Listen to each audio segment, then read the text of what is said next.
public spending has more than doubled in real terms since 1997, which sounds huge. I think this is mostly Keir Starmer trying to make an announcement that makes him look tough on illegal immigration. When you have a progressive tax system, you can vote for more spending that you yourself will not have to pay for in any way. Hello and welcome to the Institute of Economic Affairs podcast. I'm Callum Price, Director of Communications here. Today I am joined by our Executive Director, Tom Clougherty, and our Managing Editor, Daniel Freeman. Now, plenty on the agenda today, not least Andy Burnham, the new King of the North, the latest ideas for raising more taxes, and ID cards are firmly back on the menu. But before we dive in, do subscribe below on YouTube or wherever you get your podcasts and leave comments, because we do try and read as many of them as we can get through. So thank you for those. And do subscribe to us on Substack to get all of our content, podcasts, blogs, reports, events, straight to your inbox. That's at insider.iea.org.uk. Now, this week, in the build-up to Labour Party conference in Liverpool, Andy Burnham, the Mayor of Manchester, has done a rather large intervention in the shape of an interview with the new Statesman, in which he proclaims what he thinks Burnhamism is, and it feels a lot like just good old-fashioned socialism. Tom, what was your take? Yeah, well, look, it was an interesting interview to read. It was a very long format, perhaps a bit of a slog to get through at times, although well written. I found it a little bit hagiographic, right? Like a biography of a saint. It really was sort of sucking up and portraying him as some potential saviour from the north to come to Westminster. And, I don't know about all of that, but it was interesting. I would have liked a little bit more detail on his policy views and plans, but there was a little bit of it, more than I think we've got anywhere else. And you called it Burnhamism. I think in the article they tried to call it Manchesterism. I think we'll all resist that because we like to think of Manchester liberalism and Richard Cobden and free trade. Be a shame if Manchester came to mean something else entirely. But the words Burnham himself uses are business-friendly socialism. Which may seem like a bit of a contradiction in terms. I can see a way that he can make a case for his agenda sounding like that. But okay, what is he talking about specifically? What is this different variant of the British left, which supposedly will be much more popular than the one we have in Downing Street and the Treasury at the moment? It consists of a handful of things. So Burnham is extremely keen on renationalisation of buses, of railways, of energy companies, of water companies. He's also extremely keen on social housing and talking about borrowing tens of billions of pounds to have a big social house building programme. The thing that ties all this together, I think, in his mind, is the idea that the state should really provide the essentials of life for you and therefore be able to control their cost, or at least the cost you experience as a consumer. I think as economists, we will instantly see through this. I think we'll see a lot of the downsides of social housing and not the kind of romantic view from the 1950s or whatever before then. And that, to be clear, is the idea that social housing very often will trap people in particular areas. It reduces mobility and it has an impact on growth and living standards in that way. Obviously, in the past, it's been associated with a lot of urban decay, crime, a lot of these estates becoming extremely run down. The counter argument, I suppose you can make, is if we had lots more normal middle-class people living in council estates, which would be the goal of this kind of new socialism, then maybe it would all be different. But frankly, I'm not convinced in the slightest. Burnham also seems to be keen on devolution. Well, he is a regional mayor, more power to the English regions, and proportional representation, on the basis that I think the idea here is that a left-wing coalition would be more stable than the governments we've had, including the centre-left party with a massive majority at the moment, who somehow still can't get anything done. Find it a little hard to get my head around that one. And of course, Burnham is quite pro-EU. So closer relationship in the short term, I think an ambition to rejoin in the long run. This is the kind of leftism, I suppose, that is being posited as an alternative to the current centre-left status quo. The big question for me in all of this, apart from are these actually good ideas, for the most part, no, I don't think they are. The big question is, how are you going to pay for it? And here I think Burnham falls significantly short of the mark in terms of his realism. So you get the standard, well, we'll just tax the rich more. We'll have a wealth tax that will pay for everything. No, it won't. It's very obvious that it won't to anyone who has actually paid attention to this. I think, frankly, in the short run, maybe you get a little bit, but much less than you think you're going to. In the medium to long run with the wealth tax, I think you're just going to get massive capital flight. With our current tax structure, you are just not going to raise significantly more revenue than we raise at the moment, just by taxing the rich more. If you want more revenue, and I don't think you should want more revenue, but if you do, it's going to have to be broad-based taxes on ordinary workers to generate the kind of sums that are necessary. And I mean, one more thing I'll just add about this. I think there's a quote from this article which has been doing the rounds where Andy Burnham says we shouldn't be in hock to the bond markets anymore. Well, look, it's really easy not to be under the thumb of moneylenders. Just don't borrow money from them. But that means you've got to raise a lot more taxes, or ideally, you've got to cut spending significantly.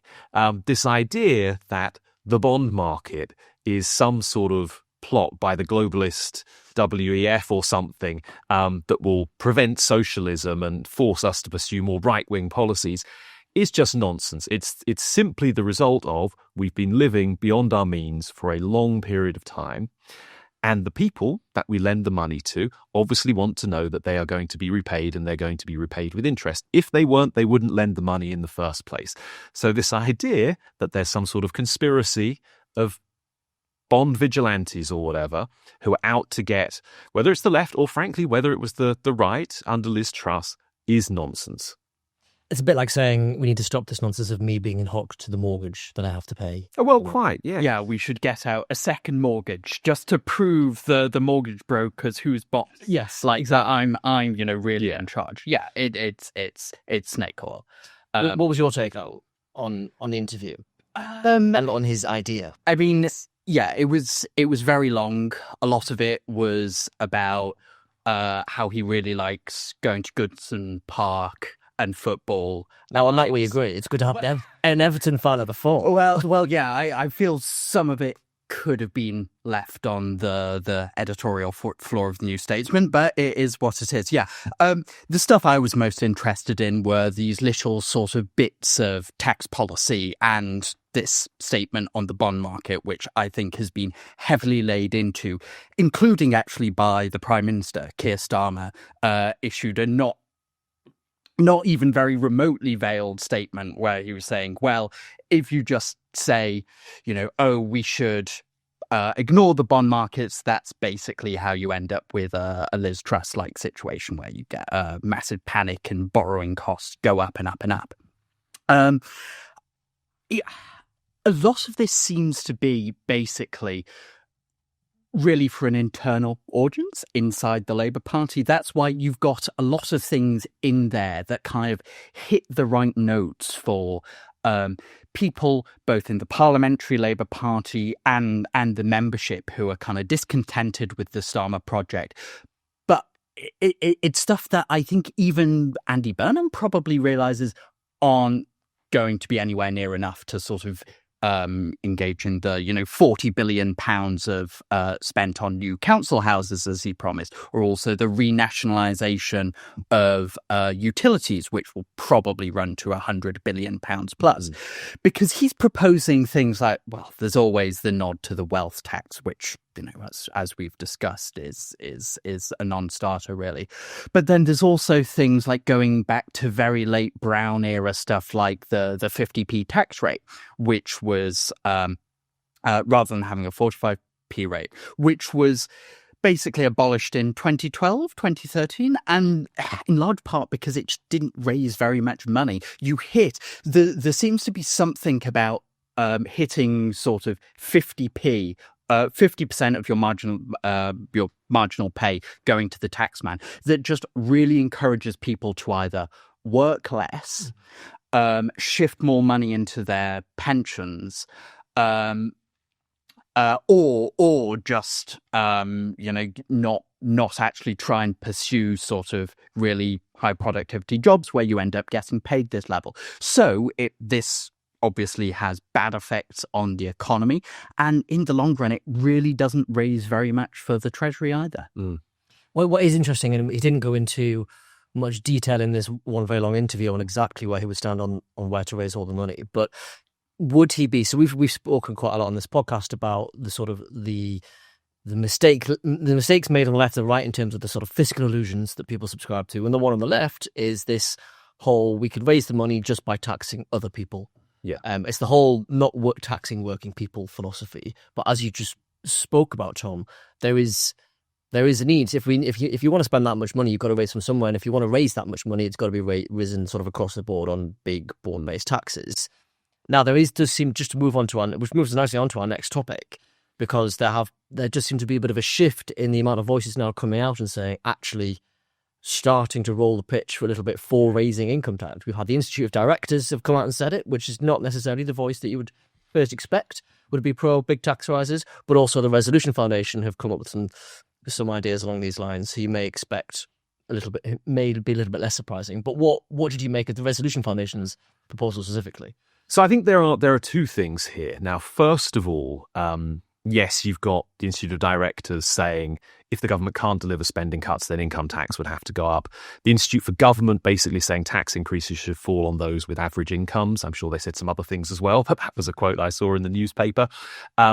A while ago, when the National Institute for Economic and Social Research was forecasting a large black hole, they said basically the only way you fill this kind of hole is VAT or income tax, and our preference is income tax. So these voices are out there. I think what was interesting, and then the second thing, what was interesting about the Resolution Foundation, their report this week, is yes, they were calling for an increase in income tax, but they were calling for an offsetting, or not entirely offsetting, but at least in terms of marginal rate offsetting, reduction in national insurance. So reducing the national insurance rate, raising the income tax rate. And people might think, you often say that income tax and national insurance are kind of interchangeable. They're basically, it's just another income tax under a second name. And that's true, but there are subtle differences. Crucial ones being, of course, that you don't pay national insurance on retirement income. You don't pay it on rent if you're a buy-to-let landlord. And there are some other ways in which the national insurance base is somewhat narrower than the income tax base. So what Resolution are talking about, and actually this was in the context of a much wider set of tax increases that they came out with this week. And it may be, if you're wondering or you're worrying about what's going to be in the budget, I mean, the Resolution Foundation is a very influential, well-connected think tank on the centre-left in Britain. Their former director is in the Treasury and apparently is playing a significant role in budget preparation. So could this be a little bit of pitch rolling? Maybe. But it also could be an entirely independent report that's just raising some interesting or troubling ideas, depending on how you look at it. But I thought that particular switch, that we maybe drive down national insurance, that we increase income tax to offset it, that's an interesting one. And I wondered, what do I really think about that? Because personally, I'd love to eliminate national insurance and just, get rid of this whole fiction. And there are probably changes I'd make to the income tax base at the same time. I mean, I think in particular, the problem with a comprehensive income tax system is that it creates a structural bias against saving and investment unless you're giving full tax relief for saving and investment, which we do to a limited degree with ISAs and pensions and so on. So taking that in isolation, you could, for example, over the next 5 years or 4 years, if you cut 2p off national insurance, employer and self-employed national insurance every year, take it down to zero, eliminate it, put the same onto income tax, and that would be revenue positive. You could take that revenue, though, and do some other nice things in the tax system. Even if you're just narrowly looking at income tax, you could get rid of the withdrawal of the personal allowance. You could get rid of the high income tax charge on child benefit, and so on and so forth.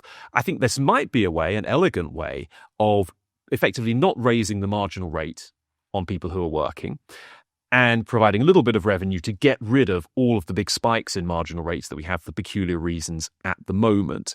And maybe that would be a useful trade-off. Now, of course, that's not really what the Resolution Foundation are talking about. They're talking about a budget that would raise, I think if you look at all of their different proposals, some of which are sensible, some of which are very much not. I think we can easily live without a salt and sugar tax, which is raising $3.5 billion in 4 or 5 years' time. But they're talking about raising like $35 billion in 2029-30. So this is a package of tax increases. It's the kind of thing that I probably expect the Treasury to be looking at the moment. It's by no means as bad as the sort of standard further left thing of just tax rich people, just tax businesses. They're coming up with proposals which I think probably would generate the additional revenue. But here's the crucial thing that we always come to. I don't think we should be trying to generate the additional revenue. I think we should be trying to reduce spending.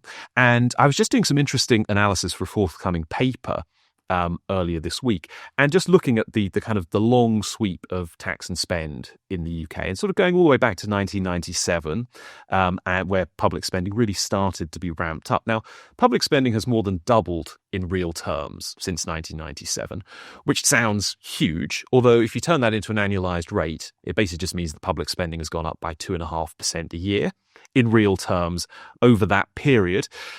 And actually, if you wanted to keep pace with changing demographics and inflation and everything, you probably needed a 1.1% increase over that period.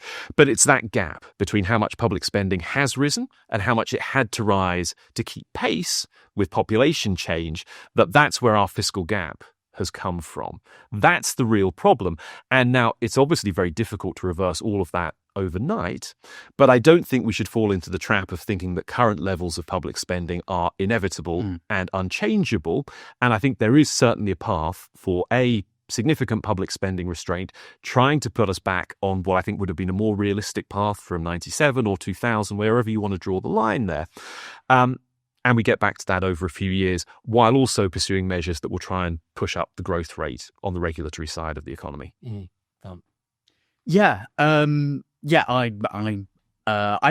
find the report, which is called Call of Duties, which I respect as a punny title, is really interesting, both in terms of it kind of indicates where there are points of agreement across the political spectrum, at least in terms of sort of tax policy experts in the UK, and where there are points of disagreement. So one of them is this idea they have of shifting away from national insurance towards income tax, which I think is something that a lot of people, both on the political right or the more free markety side, have also been arguing for.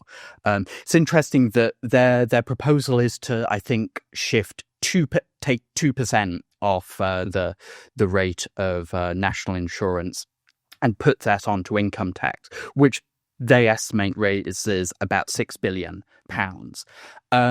Some of the stuff in there is a bit more sort of hopeful, like there's the obligatory, I think it's £2 billion that they say they're going to save from cutting down on tax evasion, which, to be fair, basically every government has sort of, that's the kind of magic figure they always go to. Although they actually, HMRC does seem to have, over the last 15 years, reduced the amount of the tax gap, as it's called, at least on large companies.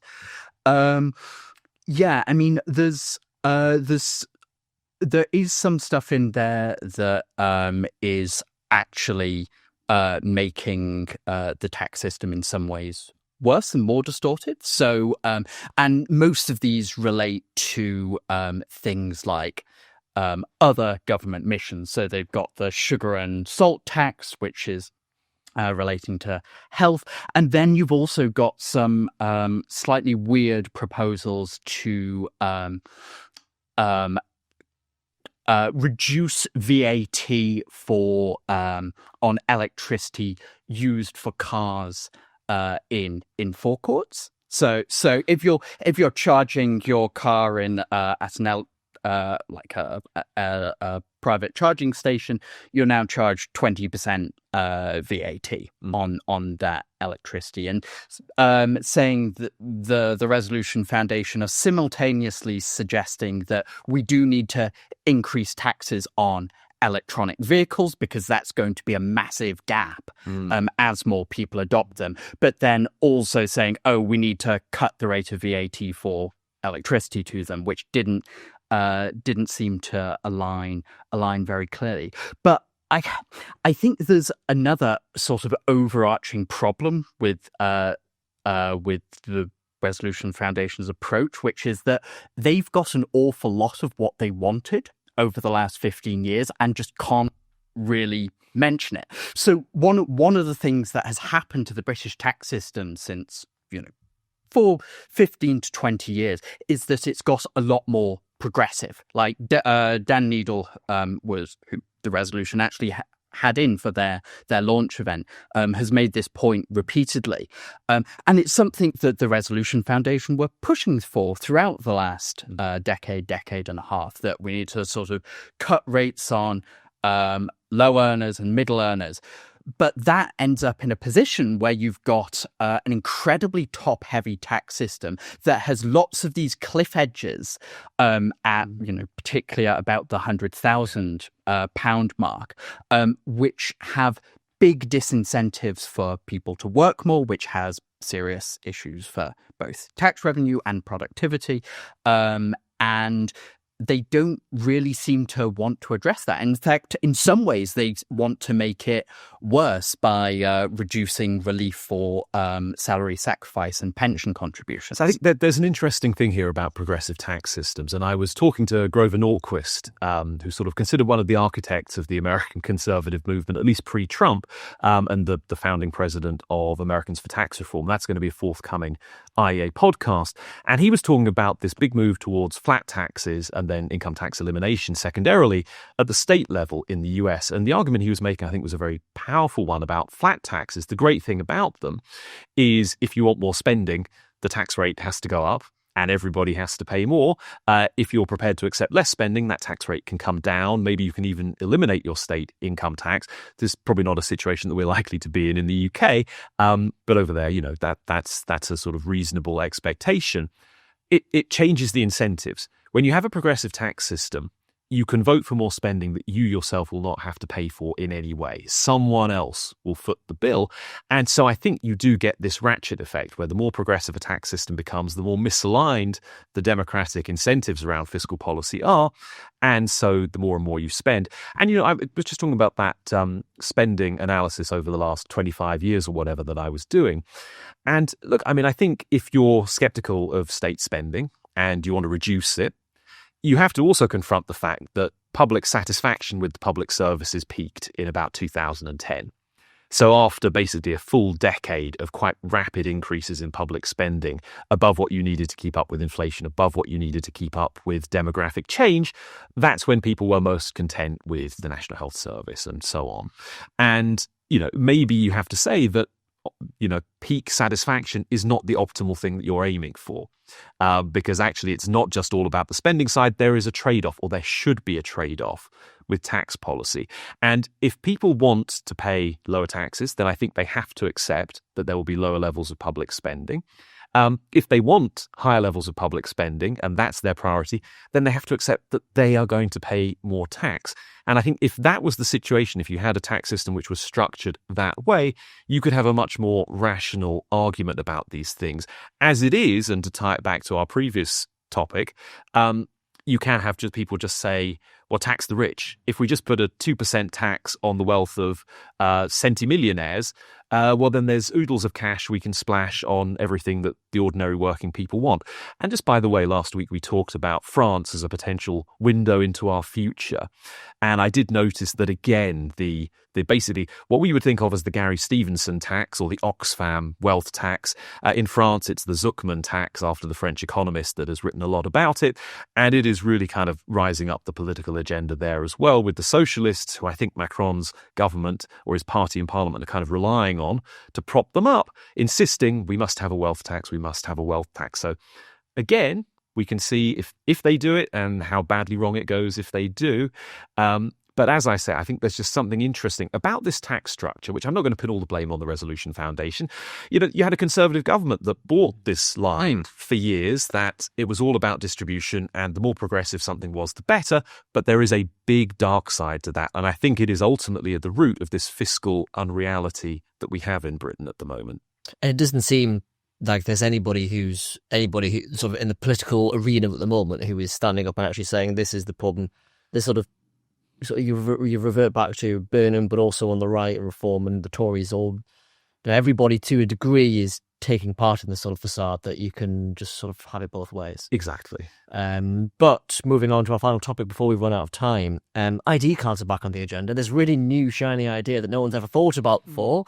But the Prime Minister is, as we speak, up giving a press conference or speech saying that he's going to introduce digital ID cards, first and foremost, as a means to control and prevent illegal migration, because it will basically be a requirement for everybody to have them so that they can prove they have the right to work in the UK and therefore suppress the black market and the black economy. Dan, what'd you make of it? Well, not just ID cards. These are going to be Brit cards. That's how they were actually branded in, I think it's a Labour Together report that initially proposed this. Yeah, I'm fairly skeptical about the both the utility and the impact of this. So Keir Starmer is framing this as a response to illegal immigration. And saying, if we roll out this scheme, it will be impossible to work if you're an illegal immigrant. Now, I think that seems highly unlikely. First of all, basically almost every other country in Europe has some form of ID card, which is often used by proponents of it. Say, well, look, it's not so bad, but Britain, actually, by most estimates, has a smaller black economy than many European countries. So I think the average estimate from the OECD is about 5% of Britain's GDP is sort of in the grey economy, the black economy, not fully legal. Whereas in countries like Germany, it's 7%. In Italy, it's 8%. In Estonia, I think it's 7% as well. Across a lot of European countries, you still have a major issue with both illegal immigration, people working illegally when they're on non-work visas or claiming for asylum. I do not see how this is just having a compulsory national ID card or online digital card will resolve this problem, not least because, we already have right to work checks. We already have right to rent checks. It's a bit less convenient because you have to show passports or driving licenses. But, there are still plenty of companies in the British economy who are quite happy to turn a blind eye to this sort of thing. I don't see how that would change with a Brit card. I think the main argument in favour of it is basically just convenience from a sort of from the point of view that you don't have to, now to prove your identity, you often have to have a passport, birth certificate, driving license, all those things. This would consolidate that. But if it's just convenience, I don't see why you have to make it compulsory. And then there's also the factor that the estimate for the cost of this scheme is £400 million. Now, as we know from previous government digital rollout schemes, I would guess that will be an underestimate. Now, even if it's double that, even if it's triple that, 1.2 billion, say, is not a huge amount in the scheme of total government spending. But I just don't really see the case for this. I think this is mostly Keir Starmer trying to make an announcement that makes him look tough on illegal immigration, but that doesn't, require a huge amount of activity or spending. Yeah, I think, look, there's a version of this that I can see as a good idea and support. And I think Daniel hinted at it there, that there is a scope for sort of streamlining and convenience and never having to, find 6 months of utility bills with your current address on it ever again. I was just considering, I've got a passport, I've got a driver's license, I've got a national insurance number, I've got an NHS number, I've got a unique taxpayer reference, I've got 2 government gateway IDs, I've got the gov.uk Verify app on my phone, which I needed for something or other. I don't have any clue how many different accounts I have with Westminster City Council, because they seem to require you to have a different one for every different service that they operate. And then you look at something like Estonia with their EID, which they've had for 20 years or something now. And the idea of that is that you never have to enter the same information twice. There is just a single way that you interact with the state. You prove your identity, your eligibility for government services, and so on. I think this could be quite a sensible thing. But if it was that kind of sensible thing which makes your life easier, you could just make it opt-in. And I think an awful lot of people would carry on use it or would begin to use it in that scenario. I probably shared Daniel's skepticism about whether this is the answer to illegal immigration, because I say we have the checks already. Maybe this would make it easier to verify whether the checks have taken place and so on. But then you look at Europe and they also have, as you've said, illegal immigration, work problems, and black economies larger than ours. I suppose there's the danger that the harder you make it for people to work informally in sort of more normal mainstream businesses, but if they're still there and they're still willing to work, perhaps they get diverted into the darker bits of the black economy, if you like, and the more criminal elements and so on. I don't know, but you've always got to think about unintended consequences. Also worth saying that there is a problem here, which I don't want to overstate, but I think it's worth considering, that consolidation, streamlining, it sounds very sensible, it sounds very helpful, but if this also comes along with a massive centralisation of data, and we know that the UK government doesn't have a spotlessly clean record on the way it manages data and the way it keeps it secure, that's something that people are going to be worried about. We also have a kind of relentless nanny state in this country. And one of the things that I'd worry about is you would suddenly get this tidal wave of people demanding that the digital ID be required for this, that, and everything, to the extent that, your corner shop is probably scanning your digital ID every time you want to buy a caffeinated drink or something, or a high fat and sugar contact candy bar, whatever.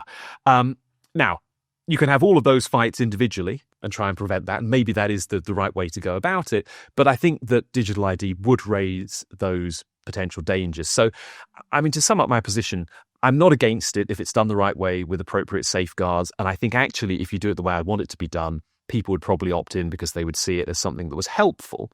Look, I think if we're fair to people on the right, or people in general who are very concerned about immigration and legal immigration, one of the concerns is that immigrants are inappropriately using public services that they have not paid tax to support, and nevertheless they're getting the benefits from. I think it's this requiring people to prove that they were eligible for public services in order to be able to use them is a much lighter touch way of dealing with that concern than just saying we're not allowing any more immigration. Although the government actually, on exactly that point, I think Lisa Nandy yesterday,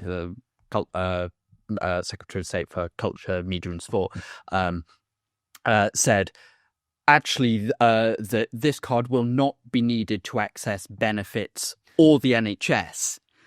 It will be only used in the context of work. So I don't think this would even deal with, as currently conceived, would even deal with that issue you've described. Fair enough. You can definitely see where the slippery slope comes in, though, can't you? Because if they introduce it in this sort of one very specific way originally, it does quickly become everybody's go-to answer for everything, sort of go-to policy solution for whatever problem we have is somehow use the digital ID to sort of restrict access to public services, or to, as your new ID when you're going into a nightclub or trying to buy a drink at the post office or whatever, the local corner shop or whatever.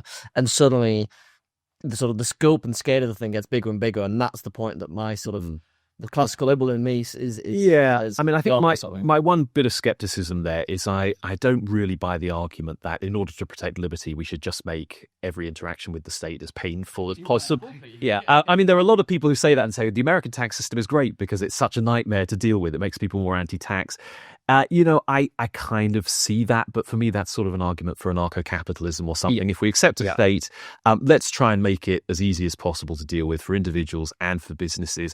And ultimately, the answer to that slippery slope, I think, is trying to espouse and instill a culture of freedom and liberty and liberalism. Wouldn't that be a nice thing? And that is your roadblock against the slippery slope, rather than just saying, this is why we can't have nice things. Well, I think ending on a note of what we need to do is create a society of freedom and liberalism is a lovely way to wrap up this week's podcast. Thank you both for joining me. Thank you too for watching. Do like, subscribe, comment below. We do try and get through everything, like I say. Subscribe to us on Substack, insider.iea.org.uk. Thank you for joining us, and we will see you next time.